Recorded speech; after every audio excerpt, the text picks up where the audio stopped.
Merry Christmas! Did you get what you wanted? These people certainly didn't. In this list, we take a look at some rather disturbing murders related to Christmas. Number 5. Santa line slaying. On December 21st, 1971, a brutal murder occurred in a department store in Cleveland, Ohio. While waiting in line to see a mall Santa, an altercation broke out between two men, which left one of them dead. There are many different reports of the event, but here is the official one. A 21-year-old by the name of Tyrone Howard was waiting in line to see Santa while at a department store with his pregnant wife and their 3 sons. Also waiting in line was 36-year-old Jack Fitzpatrick along with his 3 children. At one point, Tyrone was accused of cutting in line by others, including Jack. This is when the argument started. Tyrone and Jack began to start shouting at each other. Some reports say that Jack began shouting racial slurs at Tyrone.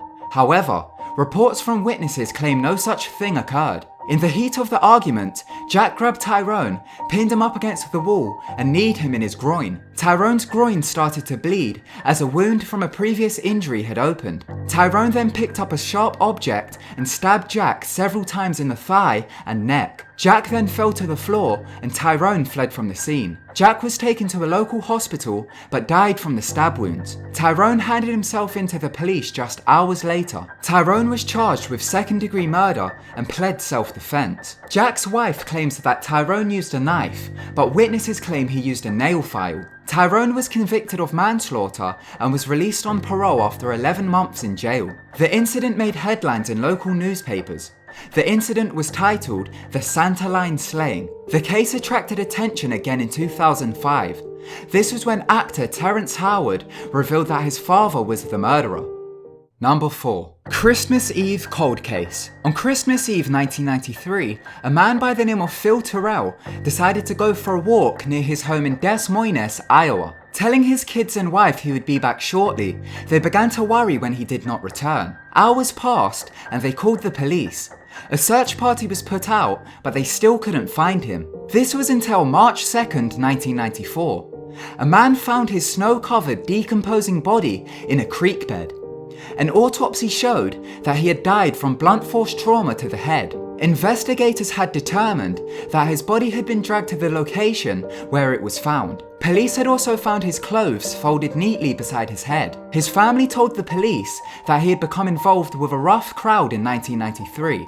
They also said they feared for his mental health. They claimed Phil would often say that people wanted to harm him or kill him. The case remains unsolved today, and police insist that anyone with information relating to it contact Iowa's Division of Criminal Investigation.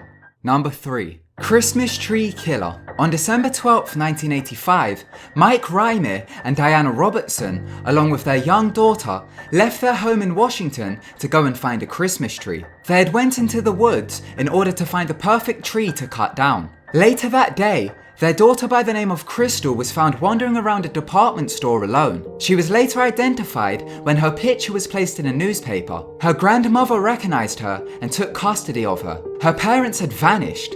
When police questioned Crystal, all she said was, "Mummy is in the trees." 2 months later, Diana's body was found in a remote part of the forest in Elby, Washington. An autopsy showed that she had been stabbed 17 times and had a tube sock tied around her neck. Mike's whereabouts was still unknown. However, they found his truck nearby.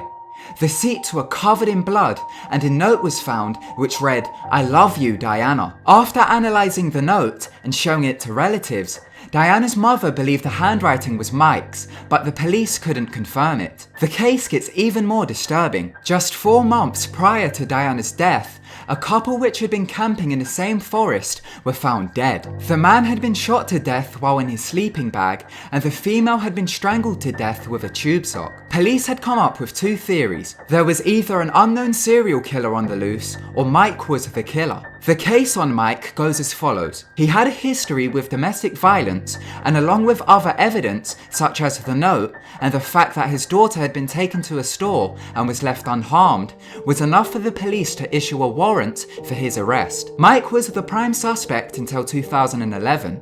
In March of 2011, Mike's skull was found. After this, the police issued that they now believe an unknown serial killer was responsible for the murders. Meanwhile, several murders continued continued to occur within forests in Tacoma, Washington. The case remains unsolved today. Number 2. Christmas Day shooting. On Christmas Day in 2010, a 25-year-old woman by the name of Kashmir James was gunned down in Los Angeles. While stepping out of her car on a South Los Angeles road, she was hit by a hail of bullets coming from an approaching car.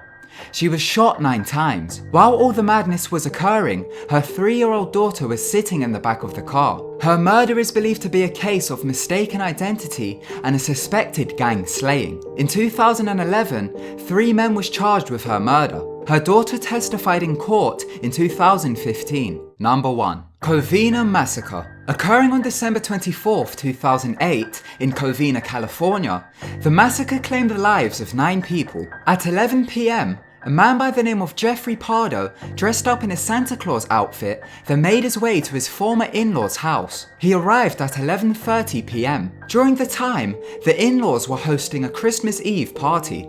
The house was filled with over 20 plus people. Jeffrey had gift-wrapped a package which contained a homemade flamethrower. Also on him was a semi-automatic handgun and 3 other pistols. An 8-year-old had answered the door and greeted him. He shot her in the face. He then made his way throughout the house and began shooting. He then carried out several executions. After this, he unwrapped the flamethrower, then set the house alight. He ended up killing 9 people and injuring 3 others. The 8-year-old who was shot in the face had severe but non-life-threatening injuries. He fled from the scene and went to his brother's house where he killed himself. Just a week prior to the massacre, his divorce with his wife had finalized. The massacre was believed to be payback as a result of the divorce. Merry Christmas and thank you so much for watching. Be sure to subscribe to keep updated with our videos. Goodbye.